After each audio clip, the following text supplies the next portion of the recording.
Good day, ma'am. I am Jasmine Torres and I'm the first reporter sa Lesson 12, Gamification in Teaching English. So dito po sa introduction is aware naman po tayo na halos lahat ng mga students or yung mga learners, lalo na sa mga elementary students is mas gusto nila na may pang-games or motivation bago magturo si teacher or si guro. And then mas gusto nila yung mga ganon, and then mas nafo-focus or naiinganyo yung mga students makinig sa mga teachers, lalo pag nagdi-discuss sila. So, syempre, example is yung mga pag-games, pero syempre pa rin, pag nagpapag-games ka is related pa rin siya sa topic or discussion na di-discuss mo that day. And hindi naman mawawala to sa mga teacher or mga guro bago sila magturo or bago sila mag-start magturo ng mga discussion or mga topics nila para maging fun or excitement yung mga bata, at the same time is natututo din sila. And then, dito po sa gamification is, in simple terms, gamification is the integration of game-like mechanics in traditional non-gaming scenarios. In schools, gamification has been incorporated in various aspects of education. So, what is gamification? So, as a teacher or future teacher, lalo na sa mga bata, is you can create a classroom na merong excitement or fun sa mga students mo or sa mga learners mo. So, why should teachers gamify? So, as a teacher, or for me lang ha, ginagawa ng teacher tong gamifying kasi para sa kanila is isang power para sa kanila to para mas matuto or mas maigan yung makinig yung mga students or mga learners nila sa kanila habang nagtuturo sila. And then, para din sa akin as a future teacher, lalo sa mga elementary students, is magagamit ko to, and then kailangan kong alamin kung gaano nga ba kahalaga yung gamification or yung pag-gamify as a teacher. Kasi dun ko mabuboost yung mga confidence or yung kanilang skills, mga ganun. And then, dun sila masa-challenge sa mga bagay-bagay na akala nila is hindi nila kayang gawin. And then, higit sa lahat is magkisilbi itong motivation sa kanila, and then makikinig sila, ganun, and then maingganyo silang makinig sa'yo during the discussions. Pero tatandaan din naman natin na kapag gumagawa tayo ng gamification or ng mga games or mga pamotivate natin bago tayo magturo, is tatandaan natin na walang gustong matalo, and then wala din dapat magnais na siya lang yung manalo. So, as a future teacher is dapat maging approachable ka, ganun. For example is wag mong pahiyain yung mga students mo kapag nag-recite sila. So, for example is nag-recite yung isang students mo. So, kapag yung answer niya is may kunting point dun sa inaasahan mo sagot dun sa question mo, is yung i-feedback mo sa kanila or yung isasagot mo sa kanila is, yes, you have a point, very good. Mga ganong simpleng salita is makakaboost ng confidence nila para mag-recite sila ulit next discussion. So, hindi sila mahihiyang mag-recite ulit. So, wag mo silang ipahiya kasi mas matatakot na yan, and then mahihiya na yan na makipag-communicate sa mga kaklase niya kasi napahiya siya, pinahiya mo siya sa loob ng classroom. So, yon.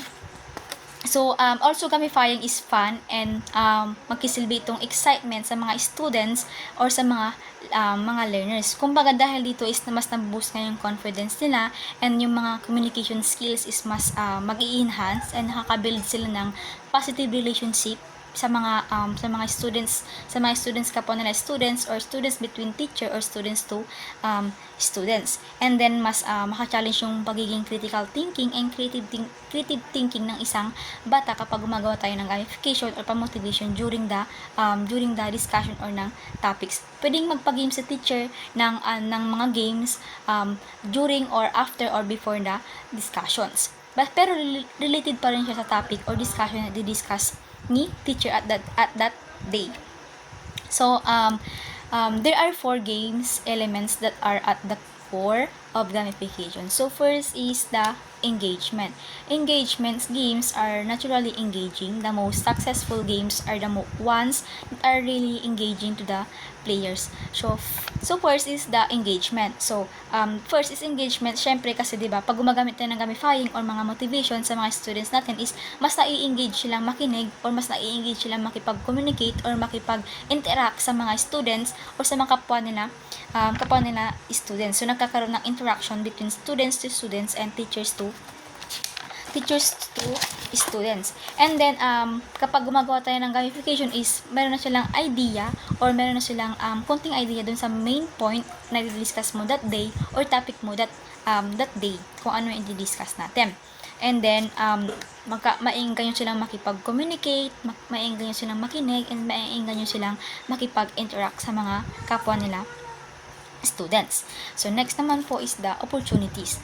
Opportunities for practice games provide the players with the opportunities to practice what they have learned in the past and let them apply these learnings in new and creative ways. So, next is the opportunities. So, opportunities is nagbibigay siya ng, nagbibigay sa mga learners para, kumbaga, hayaan natin yung mga learners na magtanong about dun sa discussion and kung ano yung mga natutunan nila dun sa mga discussion. So, once na na-curious na yung isang students or yung isang bata is magtatanong na yan kung ano nga ba yung teacher, ano ba to? Teacher, ano ba yon? Mga ganun mga tanong is makakurous sila. So, tayo mga teacher is bigyan natin sila ng opportunities para paganahin yung utak nila para magtanong, and then as a teacher is syempre sasagutin natin sila ng maayos and then ng tamang sagot.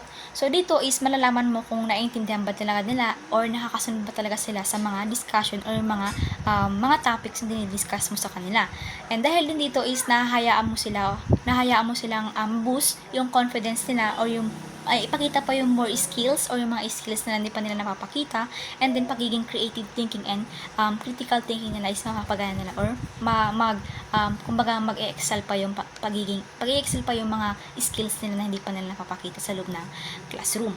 So, next naman is the assessment. So, assessment games do not stop play to access the player's knowledge and skills. So, dito naman sa assessment is pagkatapos mong gawin yung gamifying or yung pag-games or motivation mo is aalamin mo na dito kung ano ba yung natutunan ng isang students or yung mga students mo sa mga ginawa mo or dun sa discussion or diniscuss mo sa kanila. So, pwede ka magpa-recite dito, magpa-activity, short quiz, ganun. Dito mo malalaman kung talaga bang naiintindihan nila or nakasunod sila discussion. So, pag hindi sila nakasunod or hindi nila naiintindihan is, syempre, as a teacher, gagawa ko ulit ng panibagong techniques or panibagong diskarte or more diskarte pa para mas matuto or then mas magayon sila makinig sa'yo and then makasunod yung mga students mo sa'yo. So, huwag ka titigil, ganun yung, papahabain mo yung patience mo. Ganun. Patience. Mga ganun. And then, last naman po is the feedback. So, games continuously provide the players feedback to simply let them know how they are doing in the game. So, the last is the feedback.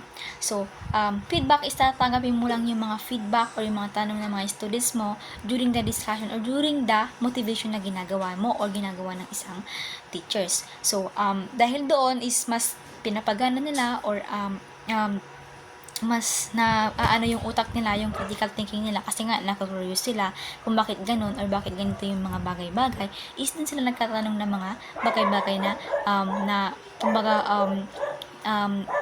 giving tick lang yung flow nyo dun sa loob ng classroom. Kumbaga, nagtatanong si students, sinasagot ni teacher. Kumbaga, may interaction between students and then teachers. So, nagpapatuhan sila ng mga knowledge and then ng answer sa isa't isa. Kumbaga, nagpapalitan sila ng knowledge. So, then ikaw sa teacher is magbibigay ka din ng feedback or ng mga other instruction kung ano ba yung gagawin nila that day or dun sa discussion or dun sa gamifying na gagawin ninyo that day para alam din nila yung gagawin and hindi sila mawala or hindi sila maguluhan. So, yun po. So, yun lamang po. Thank you.